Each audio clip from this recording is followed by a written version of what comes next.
Pernahkah kalian mendengar tentang pabrik tua yang terbengkalai di pinggiran kota?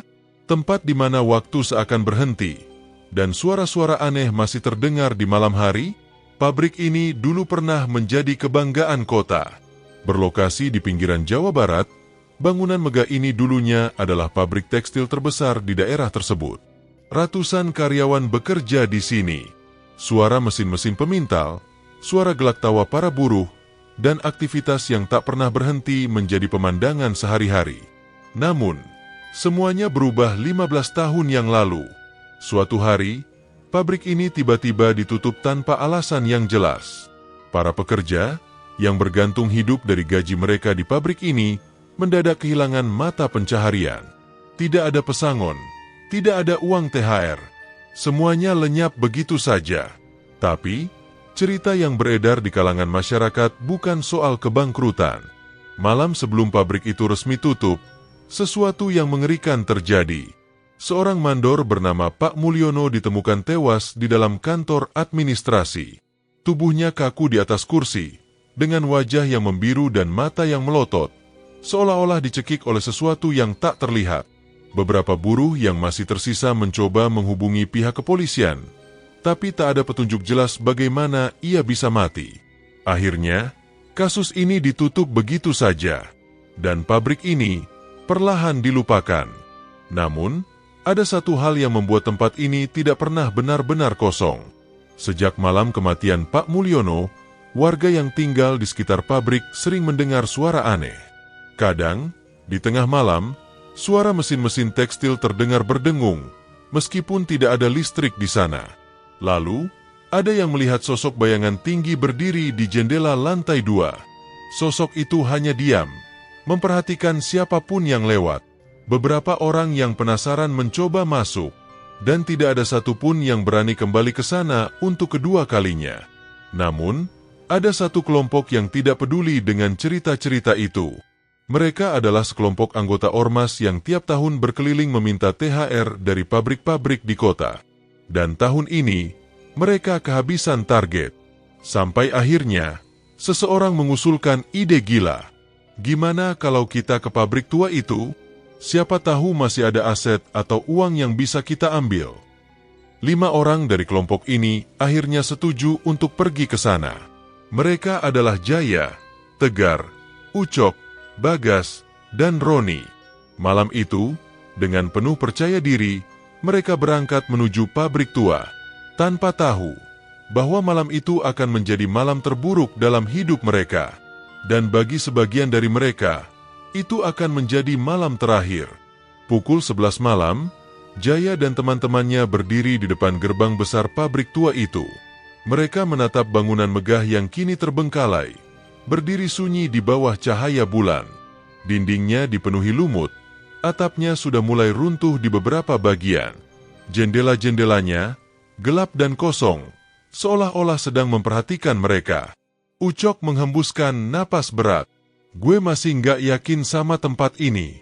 Gila, ini pabrik udah 15 tahun kosong. Bang, ngapain juga kita kesini? Jaya tertawa sinis. Lo takut? Ucok menggeleng cepat. Bukan takut, Bang. Cuma ngerasa nggak enak aja. Bagas, yang sedari tadi diam, akhirnya angkat bicara. Udahlah, jangan banyak omong. Kalau nggak ada apa-apa, ya kita balik. Jaya mengangguk. Nah, gitu dong. Udah, ayo kita masuk. Tanpa ragu, dia mendorong gerbang besar itu. Suara besi tua yang berkarat terdengar begitu nyaring di tengah malam yang sunyi. Saat gerbang terbuka, angin dingin berhembus, membawa bau besi karat dan sesuatu yang busuk. Roni langsung menutup hidungnya. Gila, bau apaan nih? Tegar, yang dikenal paling pemberani di antara mereka, melangkah masuk lebih dulu. Santailah, paling cuma bau tikus mati. Namun, saat langkah pertama mereka menginjak tanah pabrik yang penuh dengan pecahan kaca dan dedaunan kering, suara itu mulai terdengar. Dengungan, halus, nyaris seperti suara mesin pemintal yang perlahan menyala. Bagas menghentikan langkahnya. Tunggu, lo denger nggak? Jaya menoleh ke sekeliling. Dengar apa? Ucok menelan ludah. Itu, suara mesin, Bang. Lo tahu kan? Kayak suara pabrik yang lagi jalan.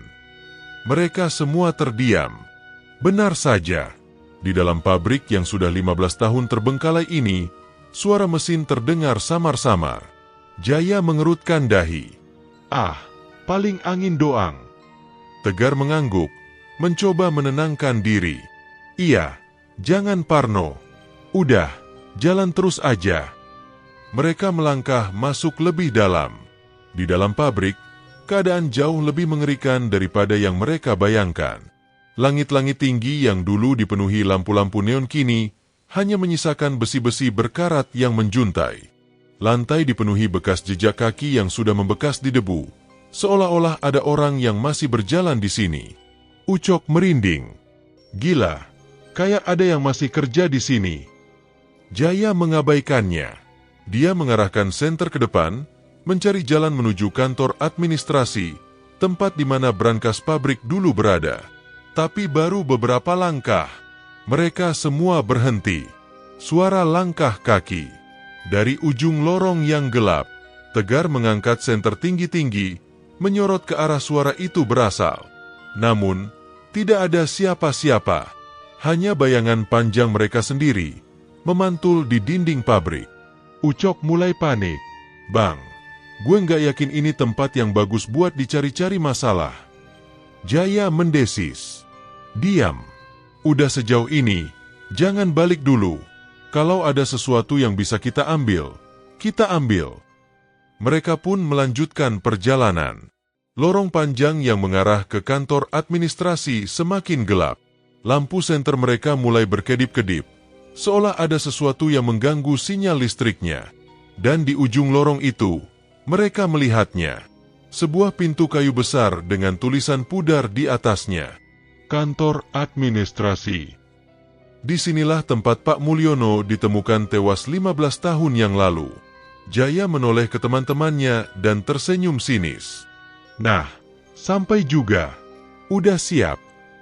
Tanpa menunggu jawaban, dia mengulurkan tangan dan memutar gagang pintu itu.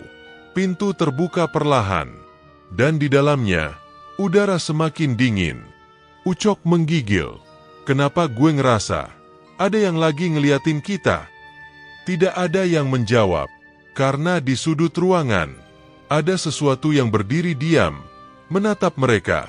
Ruangan kantor administrasi itu terasa jauh lebih dingin dibandingkan bagian lain dari pabrik. Dindingnya masih dipenuhi rak-rak kayu berdebu, berisi tumpukan berkas dan dokumen yang sudah menguning dimakan usia. Di tengah ruangan, ada sebuah meja kayu besar dengan kursi tua di belakangnya, persis seperti saat masih digunakan dulu. Dan di sudut ruangan, ada sebuah brankas tua yang tertutup rapat. Jaya mengarahkan senter ke brankas itu dan tersenyum lebar. Nah, ini yang kita cari. Tapi, ada satu hal yang aneh. Ucok, yang berdiri paling belakang, menelan ludah dan berbisik pelan. Bang, ada yang ngeliatin kita. Mereka semua langsung menoleh. Di sudut ruangan, ada kursi kayu tua yang menghadap ke arah mereka. Dan di kursi itu, terduduk sesuatu. Bayangan hitam, dengan mata kosong, menatap lurus ke arah mereka. Roni langsung mundur selangkah. Anjir, apaan tuh? Tegar mengangkat senter, mencoba melihat lebih jelas. Namun, saat cahaya senter menyorot ke arah kursi itu, bayangan itu menghilang. Seolah tidak pernah ada di sana. Suasana semakin sunyi. Tak ada yang berani berbicara. Ucok menatap teman-temannya. Bang, ini tandanya nggak baik. Mending kita pergi aja. Jaya mendecak kesal. Udah sampai sini. Masa kita balik cuma gara-gara halusinasi lo? Ucok ingin membantah. Tapi saat dia ingin membuka mulut, sesuatu terjadi. Suara itu kembali terdengar. Dengungan rendah. Seperti suara mesin pabrik yang sedang menyala perlahan. Mereka semua saling pandang. Bagas berbisik. Itu, suara dari luar. Jaya menggeleng. Kayaknya, dari bawah lantai ini. Mereka menunduk. Lantai kantor administrasi ini memang terbuat dari kayu. Dan jika didengar lebih seksama, suara itu memang berasal dari bawah mereka. Ucok makin panik. Bang, gue nggak suka ini. Pabrik ini udah nggak beroperasi belasan tahun. Tapi kenapa masih ada suara mesin?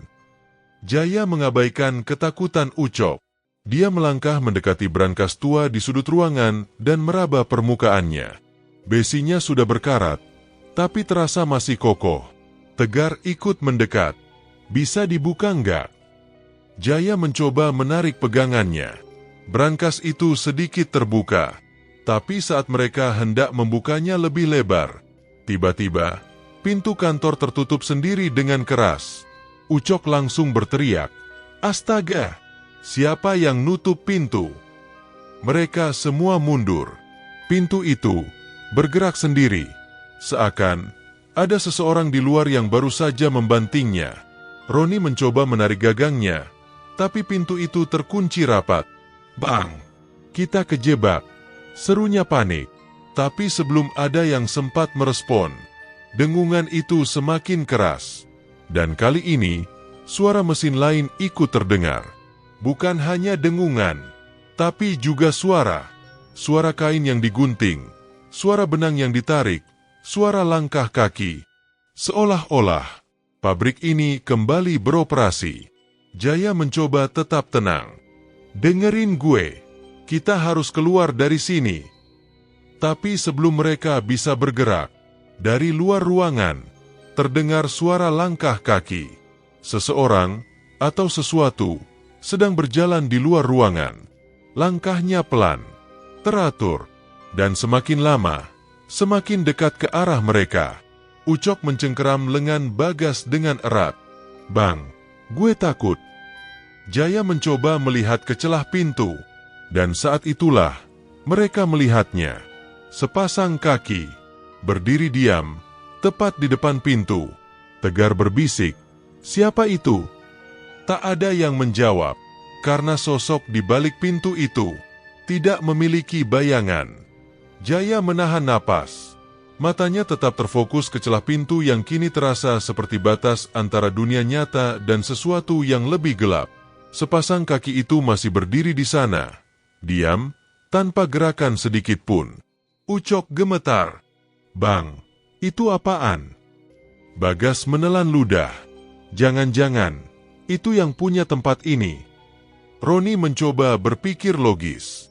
Bisa aja itu satpam atau orang yang tinggal di sekitar sini. Tegar menggeleng. Kalau itu manusia, kenapa nggak ngomong? Kenapa cuma diam di depan pintu? Mereka semua terdiam. Jaya mencoba mengendalikan situasi. "Kita nggak bisa terus di sini. Kita harus keluar." Dia melirik ke sekeliling, mencari sesuatu yang bisa digunakan untuk membuka pintu. Matanya tertuju pada gagang besi tua di dekat meja. Dengan cepat, dia mengambilnya dan mencoba menyelipkannya ke celah pintu untuk mendongkel. Namun, saat ujung besi menyentuh pintu, langkah kaki di luar menghilang. Mereka semua membisu, mendengar dengan seksama. Tak ada suara. Ucok berbisik, "Mungkin dia udah pergi." Jaya mengangguk. Lalu dengan hati-hati, dia mencoba membuka pintu lagi. Tapi pintu itu tetap terkunci. Dia mengerahkan seluruh tenaganya, menarik, mendorong, bahkan menendangnya. Tetap tak bergerak. Apa-apaan ini? Pintu ini nggak dikunci dari dalam, tapi juga nggak bisa dibuka. Jaya mulai frustasi. Tegar, yang masih berusaha tetap tenang, mengamati pintu itu lebih dekat. "Bang, lo sadar nggak? Kayaknya ini bukan pintu biasa." Mereka semua menoleh ke arah Tegar. Ucok mengerutkan dahi. "Maksud lo?" Tegar menunjuk ke bagian engsel pintu. Biasanya kalau pintu macet, minimal ada goyangan. Tapi ini, nggak ada celah sedikit pun. Seolah-olah Ucok meneguk ludah. Seolah-olah pintunya ditempel sama sesuatu dari luar. Ucok belum selesai bicara ketika tiba-tiba terdengar suara ketukan pelan di pintu. 1 kali, 2 kali, 3 kali. Ketukan itu terdengar seperti seseorang yang meminta izin masuk. Mereka semua terpaku, tak ada yang berani bergerak. Ketukan itu berhenti, digantikan oleh sesuatu yang lebih menyeramkan. Suara napas terdengar jelas, tepat di balik pintu. Ucok mundur, hampir saja terjatuh. Bang, ada yang napas di luar. Roni mulai panik. Ini udah nggak benar. Kita harus keluar. Bagas mencoba menenangkan diri. Pabrik ini pasti punya jalan keluar lain. Kita harus cari cara lain buat keluar dari sini. Jaya akhirnya mengalah. Baik, kita cari jalan lain. Mereka berpencar di dalam ruangan, memeriksa setiap sudut. Tapi ruangan ini hanyalah kantor kecil dengan satu pintu utama dan jendela-jendela besar yang semuanya tertutup rapat dengan terali besi berkarat. Ucok menatap ke atas. Bang, gimana kalau kita coba keluar lewat langit-langit? Mereka semua menoleh ke arah Ucok, lalu melihat ke atas. Di salah satu sudut ruangan, ada lubang ventilasi yang cukup besar. Memang agak tinggi, tapi mungkin bisa dijangkau jika mereka saling membantu. Jaya langsung bergerak. Oke, kita coba. Tegar, Roni, kalian bantu dorong gue ke atas. Kalau gue bisa naik, gue tarik kalian satu persatu. Mereka bertindak cepat. Tegar dan Roni menumpuk beberapa kursi tua untuk menambah ketinggian. Jaya naik atasnya. Lalu Tegar dan Roni memegangi kakinya untuk mendorong. Jaya mengulurkan tangan ke arah lubang ventilasi. Sedikit lagi. Namun, sebelum tangannya bisa mencapai tepi lubang, pintu kantor terbuka dengan sendirinya. Mereka semua membeku. Pintu yang tadi tak bisa dibuka, kini menganga lebar. Dan di ambang pintu itu, tidak ada siapa-siapa. Hanya lorong panjang yang gelap, kosong, sunyi. Tapi mereka semua tahu, sesuatu sedang menunggu mereka di luar sana. Jaya turun perlahan dari tumpukan kursi.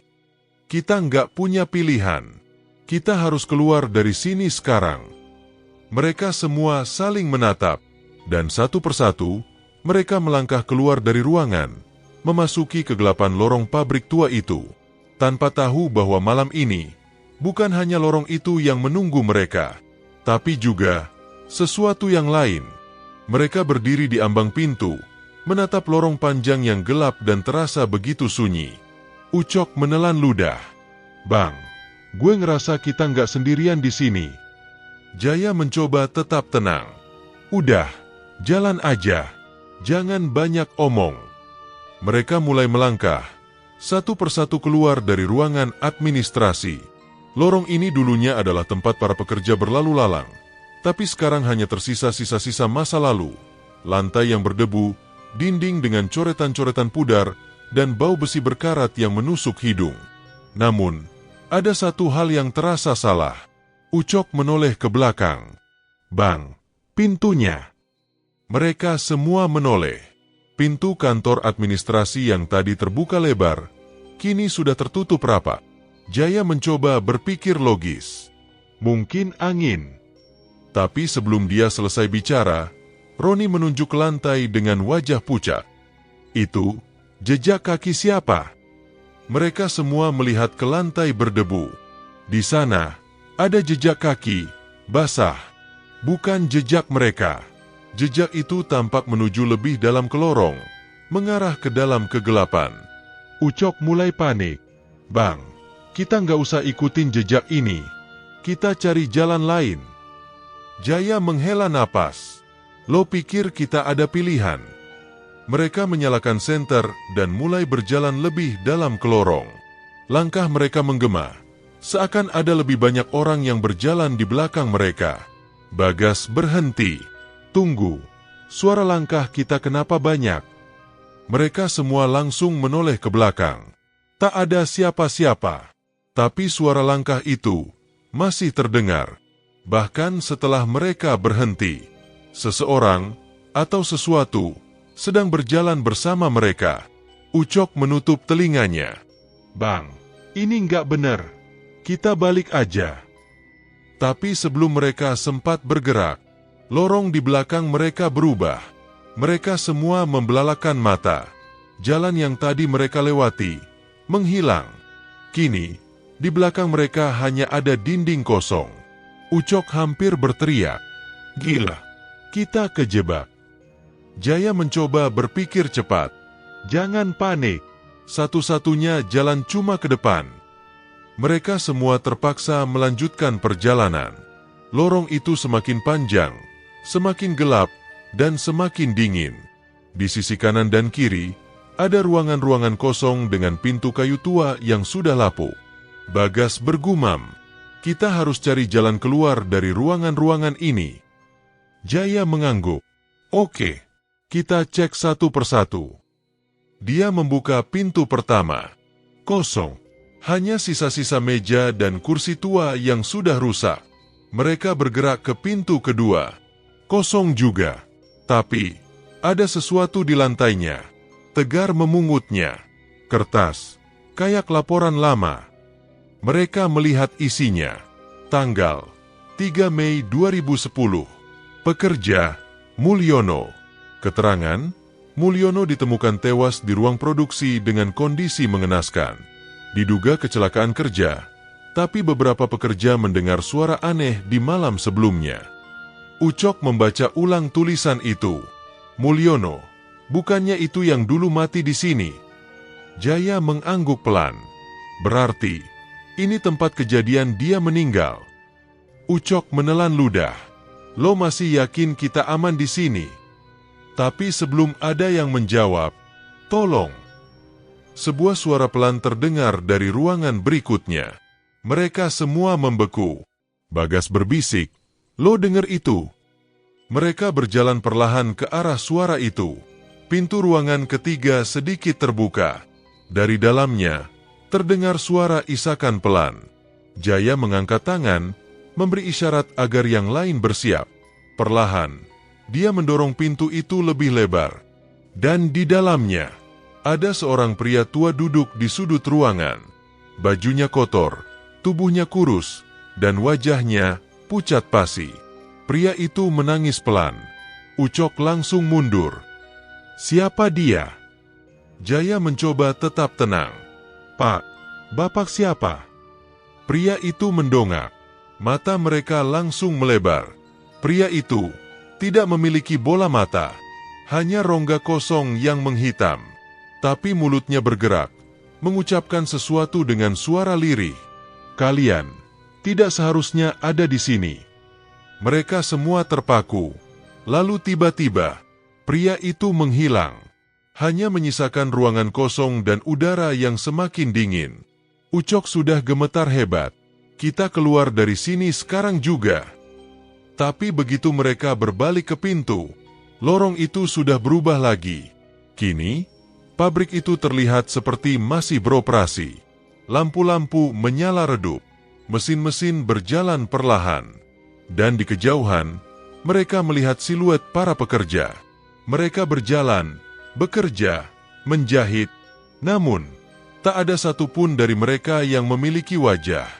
Mereka terpaku di tempat. Di hadapan mereka, pabrik yang seharusnya mati dan tak beroperasi sejak belasan tahun lalu, kini kembali hidup. Lampu-lampu neon berkedip redup di langit-langit, menerangi jalur produksi yang penuh dengan mesin-mesin besar yang seharusnya sudah berkarat.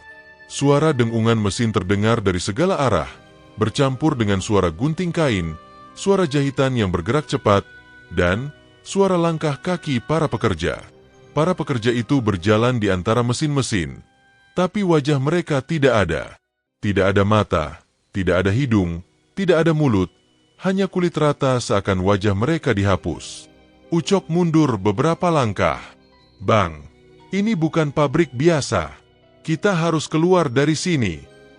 Tapi Jaya justru mencoba tetap tenang. "Gue nggak percaya ini beneran. Ini pasti cuma ilusi." Bagas melirik ke sekeliling. "Kalau ini ilusi, kenapa rasanya begitu nyata?" Roni menelan ludah. "Jadi, ini maksudnya apa? Kita kembali ke masa lalu." Tegar mencoba berpikir logis. "Atau kita masuk ke dimensi lain, tempat di mana pabrik ini masih beroperasi, tapi bukan oleh manusia." Ucok benar-benar ketakutan. "Gue nggak mau tahu. Pokoknya kita keluar dari sini." Jaya akhirnya setuju. "Oke, kita cari jalan keluar." Mereka mulai melangkah melewati deretan mesin jahit yang bergerak sendiri. Kain-kain dijahit tanpa ada yang mengoperasikan. Gunting bergerak dengan sendirinya. Bahkan ada setrika panas yang melayang dan menekan pakaian seolah ada tangan tak terlihat yang menggunakannya.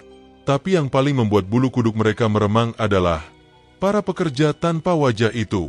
Mereka berjalan di antara mesin-mesin, membawa gulungan benang, tumpukan kain, atau hanya berdiri diam, seperti boneka hidup yang menunggu perintah. Saat mereka melewati salah satu pekerja, Ucok tak sengaja menyenggolnya. Dan saat itu juga, sosok tanpa wajah itu berhenti bergerak. Ucok langsung pucat. "Bang, dia sadar kita di sini." Mereka semua menatap pekerja itu dengan jantung berdebar. Awalnya, pekerja itu hanya diam, tapi perlahan, kepalanya menoleh ke arah mereka. Bukan dengan cara manusia normal. Lehernya berputar nyaris 180 derajat dengan suara patah yang mengerikan. Dan meskipun tidak memiliki mata, mereka bisa merasakan tatapan tajam yang menusuk ke arah mereka. Lalu, semua mesin di pabrik berhenti serentak. Para pekerja lainnya ikut berhenti. Dan dalam sekejap, suasana menjadi mencekam. Ucok berbisik, "Bang, gue nggak mau mati di sini." Jaya menatap lorong di depan mereka. "Lari. Sekarang." Tanpa pikir panjang, mereka langsung berlari di antara mesin-mesin. Para pekerja tanpa wajah itu mulai bergerak, mengejar mereka. Mereka berlari melewati barisan meja jahit, melompati tumpukan kain, bahkan sesekali hampir tersandung oleh gulungan benang yang berserakan di lantai. Ucok menoleh ke belakang dan langsung menjerit. Para pekerja itu semakin mendekat. Mereka tidak berlari seperti manusia, tapi bergerak cepat dengan langkah kaku, seperti boneka kayu yang ditarik paksa oleh tali tak terlihat. Roni berteriak, "Cepat! Itu pintu keluar!" Di ujung lorong, mereka melihat sebuah pintu besi tua. Jaya berlari paling depan. Dengan sekuat tenaga, dia mendorong pintu itu, tapi pintu itu tidak mau terbuka. Ucok panik. "Cepetan!" Mereka semakin dekat. Tegar mencoba menarik pegangan pintu. Roni menendangnya. Bagas mendorong sekuat tenaga. Tapi pintu itu tetap tak bergerak. Ucok menangis ketakutan. "Kita bakal mati di sini." Dan saat mereka hampir kehilangan harapan, sebuah suara lirih terdengar dari belakang mereka. "Kalian juga pekerja di sini." Mereka semua menoleh dan melihat salah satu pekerja tanpa wajah kini berdiri tepat di belakang mereka. Jaraknya hanya 1 langkah lagi. Ucok berteriak sekencang-kencangnya. Lalu tiba-tiba, pintu di belakang mereka terbuka dengan sendirinya. Tanpa pikir panjang, mereka semua melompat masuk. Pintu itu menutup keras di belakang mereka, dan mereka terjatuh ke dalam sebuah ruangan yang lebih gelap, lebih sempit, lebih sunyi. Hanya ada satu cahaya redup di sudut ruangan. Dan di sana, ada seseorang yang duduk membelakangi mereka. Orang itu mengenakan seragam pabrik yang sudah lusuh dan penuh darah kering. Bahunya naik turun, seperti sedang menangis.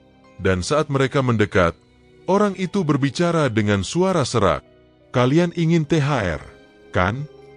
Jaya langsung merinding dari ujung kepala sampai ujung kaki. Karena suara itu, suara seorang pria yang sudah mati belasan tahun lalu. Ruangan itu gelap dan sempit.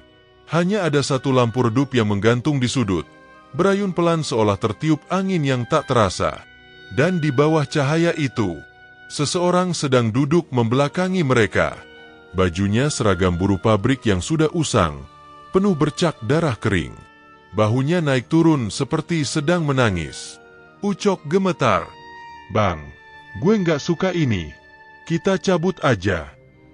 Tapi sebelum mereka sempat bergerak, pria itu berbicara. Dengan suara serak dan lirih, dia berbisik, "Kalian ingin THR, kan?" Jaya menahan napas. "Siapa? Siapa lo?" Pria itu terdiam sejenak, lalu bahunya semakin bergetar, seperti sedang tertawa kecil. Kalian datang ke tempat ini hanya untuk uang. Ucok benar-benar ketakutan.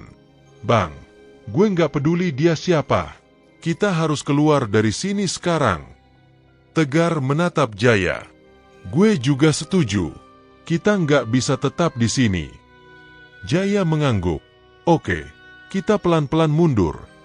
Mereka semua mulai melangkah mundur, perlahan, tanpa membuat suara. Tapi saat mereka baru beberapa langkah, jangan pergi. Suara pria itu kini lebih dalam. Aku belum kasih THR kalian. Ucok hampir menangis. Gue nggak mau THR. Gue mau pulang. Tiba-tiba, lampu di ruangan itu mati. Gelap total. Dan dalam gelap itu, terdengar suara langkah kaki. Pelan, tapi mendekat. Ucok merasakan sesuatu bergerak di belakangnya. Nafasnya memburu. Dan kemudian, seseorang membisikkan sesuatu tepat di telinganya. Ambil uangnya. Ucok menjerit sekuat tenaga dan langsung berlari tanpa arah. Yang lain pun panik. Ucok, jangan lari sendirian. Tapi sudah terlambat. Ucok menabrak sesuatu. Bukan dinding. Bukan mesin. Seseorang. Dan saat matanya mulai terbiasa dengan kegelapan, dia melihatnya dengan jelas. Sebuah tangan pucat yang memegang setumpuk uang lusuh, penuh bercak darah. Ucok membeku. Tangan itu terulur ke arahnya. Ambil uangnya. Ucok ingin berteriak, tapi suaranya tercekat di tenggorokan. Perlahan, dia melihat ke atas, dan di hadapannya berdiri seorang pria dengan wajah yang sudah membusuk. Matanya bolong, mulutnya robek hingga ke pipi, dan dari tubuhnya mengalir darah hitam yang berbau busuk. Ucok akhirnya bisa berteriak, tapi suara teriakannya tidak terdengar. Suaranya lenyap di tengah keheningan ruangan. Jaya, Tegar, Bagas, dan Roni mencoba mencarinya di kegelapan. Ucok. Tak ada jawaban. Mereka mencoba meraba-raba dalam gelap, sampai akhirnya Jaya menemukan sesuatu. Bukan tubuh Ucok, tapi setumpuk uang kotor yang berserakan di lantai, penuh bercak darah. Dan di antara uang itu, ada jari manusia yang membiru. Jaya menjatuhkan uang itu dengan panik. Tegar mundur ketakutan. Kita harus pergi sekarang juga. Roni mencoba tetap rasional. Tapi Ucok. Sebelum dia menyelesaikan kalimatnya, lampu ruangan tiba-tiba menyala kembali. Dan yang mereka lihat membuat mereka semua pucat pasi. Ucok sedang berdiri di tengah ruangan, membelakangi mereka. Tubuhnya kaku, tangannya mengepal. Jaya mendekat dengan hati-hati. Ucok. Ucok tidak menjawab. Roni menelan ludah. Cok, lo nggak apa-apa. Ucok akhirnya bergerak, pelan, dan berbalik menghadap mereka. Ucok tersenyum. Tapi, itu bukan senyuman manusia. Matanya kosong, hitam pekat seperti lubang tanpa dasar. Senyumnya terlalu lebar, seolah kulit wajahnya dipaksa meregang. Dan dari sela-sela bibirnya yang kini tampak menghitam, darah mulai merembes keluar. Ucok, bukan Ucok lagi. Tegar mundur dengan napas tercekat. Bang, dia udah bukan manusia lagi. Ucok, atau apapun yang kini mengendalikan tubuhnya, tertawa kecil. Dan dengan suara yang bukan lagi milik manusia, dia berkata, aku sudah dapat THR-ku. Jaya, Tegar, Bagas, dan Roni berdiri terpaku. Ucok masih tersenyum. Senyuman yang bukan senyuman manusia. Matanya kosong, hitam, seperti lubang tanpa dasar yang siap menelan siapapun yang menatapnya terlalu lama. Darah merembes dari sudut bibirnya. Dan dia berkata lagi, aku sudah dapat THR-ku. Suaranya serak, bukan suara Ucok.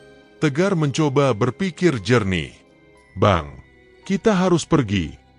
Jaya tidak bisa bicara. Jantungnya berdebar keras. tapi kakinya seolah tertanam di lantai. Roni menelan ludah. "Ucok, lo nggak apa-apa?" Ucok tertawa kecil. Dan tiba-tiba, tangannya menarik Roni dengan kekuatan yang tak wajar. Roni menjerit, "Lepaskan!" Tegar dan Bagas langsung menarik Roni sekuat tenaga. Tapi genggaman Ucok begitu kuat, bukan seperti manusia biasa. Mata hitamnya menatap mereka dengan tatapan kosong. Ucok berbicara lagi, "Kalian juga mau THR?" Jaya akhirnya tersadar dari ketakutannya. "Lari!" Dengan sekuat tenaga, dia menendang dada Ucok hingga pegangan itu terlepas. Roni terjatuh ke lantai, tersengal-sengal. Ucok masih berdiri tegak, tanpa menunjukkan rasa sakit sedikit pun. Dia hanya tersenyum lebih lebar. Lalu, satu persatu lampu di ruangan itu mulai padam lagi. Mereka tidak bisa tinggal di sini lebih lama. Jaya langsung menarik Roni bangun. "Ayo keluar dari sini." Mereka semua berlari ke arah pintu. Ucok tidak mengejar mereka. Dia hanya berdiri di sana. Dan sebelum ruangan itu sepenuhnya gelap, mereka sempat melihat sesuatu. Ucok tidak sendiri. Di belakangnya, ada puluhan pekerja tanpa wajah. Semua berdiri diam, menatap mereka. Dan saat lampu terakhir padam, suara langkah kaki terdengar dari segala arah. Mereka berlari sekencang-kencangnya di dalam kegelapan. Tegar berteriak, "Mana jalan keluar?" Jaya tidak bisa menjawab. Dia hanya terus berlari, berharap ada cahaya, ada pintu, ada sesuatu yang bisa menyelamatkan mereka. Tapi lorong ini seperti tidak berujung. Di belakang mereka, suara langkah kaki semakin dekat. Roni tersengal. Mereka semakin dekat. "Bang!" Lalu tiba-tiba, Tegar tersandung. Dia jatuh keras ke lantai. Lututnya terbentur besi tua. Jaya dan yang lain langsung berhenti. "Tegar!" Bagas mencoba mengangkatnya. "Ayo, berdiri!" Tegar menggertakkan giginya. "Sakit kaki gue." Dan saat itu juga, sebuah tangan pucat muncul dari dalam kegelapan, meraih kaki Tegar. Tegar menjerit, "Bang, tolong!" Tangan itu mencengkramnya erat, menariknya ke dalam kegelapan. Jaya langsung menarik Tegar ke arah sebaliknya. Tapi tangan itu terlalu kuat. Dari dalam gelap, terdengar suara bisikan, "Dia milik kami sekarang." Jaya berteriak sambil menarik Tegar dengan sekuat tenaga. "Lo bukan milik siapa-siapa." Roni dan Bagas ikut menarik Tegar. Dan tiba-tiba, lampu-lampu di lorong kembali menyala. Untuk pertama kalinya, mereka melihat apa yang menarik kaki Tegar. Itu bukan manusia. Sosok itu memiliki tubuh seperti mayat, kulitnya hitam membusuk, matanya kosong, dan di seragamnya yang usang, ada nama yang tertulis. Mulyono. Ucok sudah menyebut nama itu tadi. Mulyono, buruh pabrik yang tewas belasan tahun lalu. Sosok itu menatap mereka tanpa ekspresi. Dan dengan suara parau, dia berbisik, "Tinggalkan tempat ini, sebelum kalian jadi seperti aku." Lalu tiba-tiba, dia melepaskan cengkramannya. Tegar langsung terdorong ke belakang, jatuh ke pelukan Jaya dan yang lain. Mereka semua gemetar ketakutan. Dan saat mereka melihat ke depan lagi, Mulyono sudah menghilang. Lorong itu kini kosong. Tak ada lagi suara langkah kaki. Tak ada lagi pekerja tanpa wajah. Hanya ada satu pintu di ujung lorong. Pintu keluar. Mereka saling pandang. Tanpa berkata-kata, mereka langsung berlari ke arah pintu itu. Mereka tidak peduli lagi dengan Ucok. Mereka hanya ingin keluar dari tempat terkutuk ini. Mereka berlari menuju pintu di ujung lorong. Tegar masih tertatih karena kakinya sakit, tapi Jaya dan Roni membantunya. Mereka tidak peduli lagi dengan Ucok. Ucok sudah bukan manusia. Ucok sudah menjadi bagian dari pabrik ini. Yang ada di pikiran mereka sekarang hanyalah keluar hidup-hidup. Bagas yang berada paling depan meraih gagang pintu dan menariknya keras. Terkunci. Roni panik. Bang, coba dobrak. Jaya langsung mengerahkan seluruh tenaganya untuk menendang pintu itu. Brak, brak. Tapi pintu itu tidak bergerak sedikit pun. Dari belakang mereka, terdengar suara langkah kaki lagi. Jaya menoleh, dan darahnya langsung membeku. Di ujung lorong yang gelap, Ucok berdiri, masih tersenyum lebar dengan mata kosongnya. Tapi kini, di belakangnya, ada puluhan pekerja tanpa wajah. Mereka semua berjalan menuju mereka. Perlahan, tanpa suara. Seperti arwah yang sudah mati tapi belum selesai dengan urusannya. Bagas menendang pintu lagi. Gue nggak mau mati di sini. Roni mencoba menarik engselnya.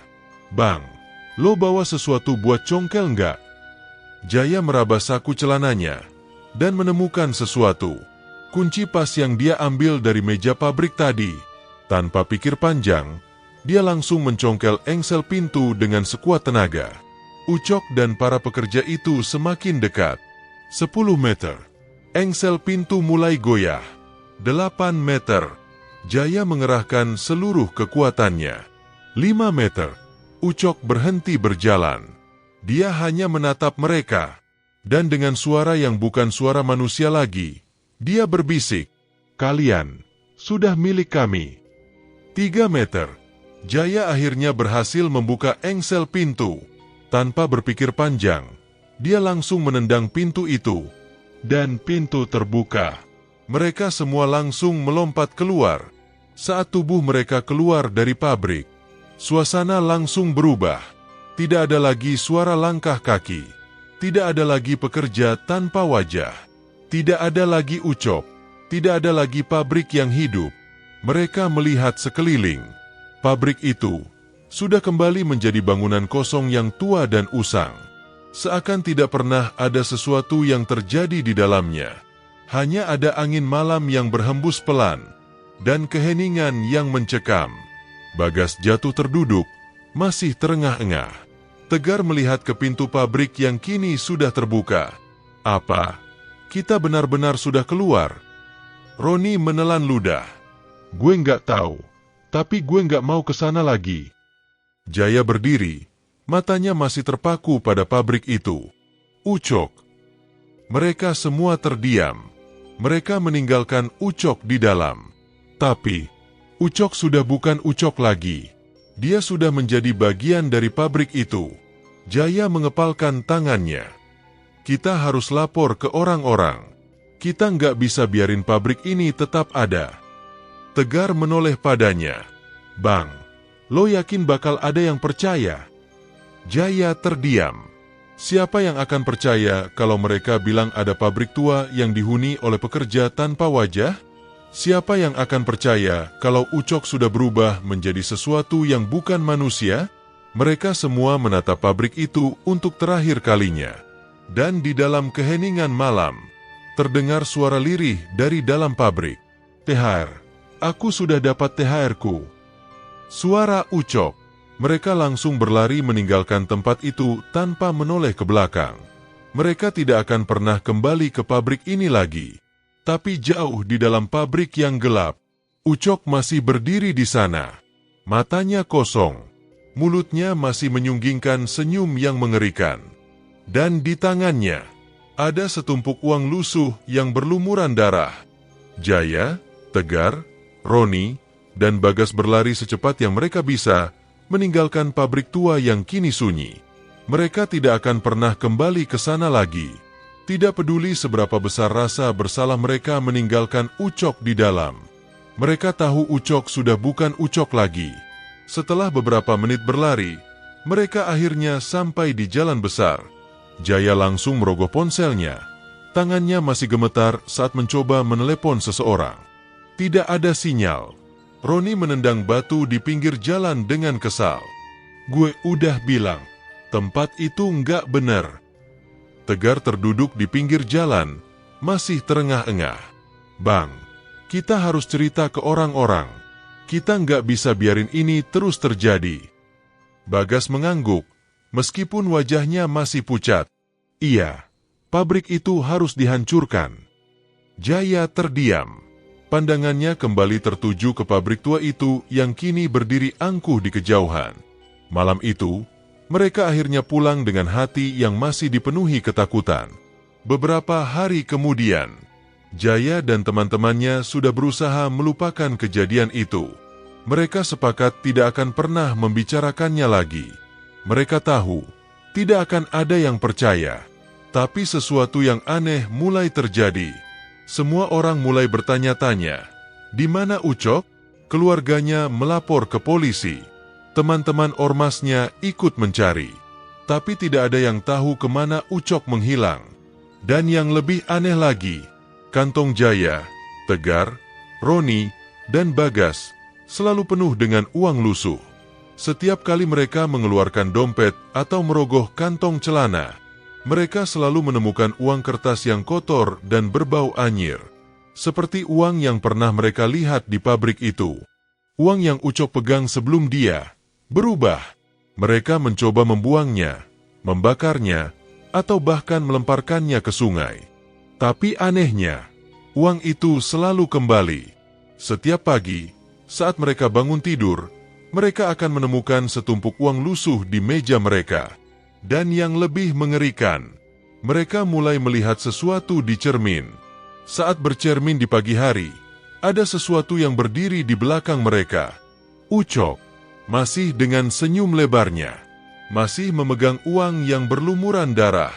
Dan setiap malam sebelum mereka tidur, terdengar bisikan di telinga mereka, "Kalian juga dapat THR, kan?" Mereka tidak bisa melarikan diri. Mereka tidak bisa menghindar. Ucok akan selalu bersama mereka. Dan pabrik itu akan terus menunggu korban berikutnya. Karena setiap tahun, di saat Lebaran tiba, akan selalu ada orang-orang yang meminta THR. Tanpa sadar, mereka sedang meminta sesuatu dari orang mati. Dan jika permintaan itu dikabulkan, mereka juga harus membayar harganya.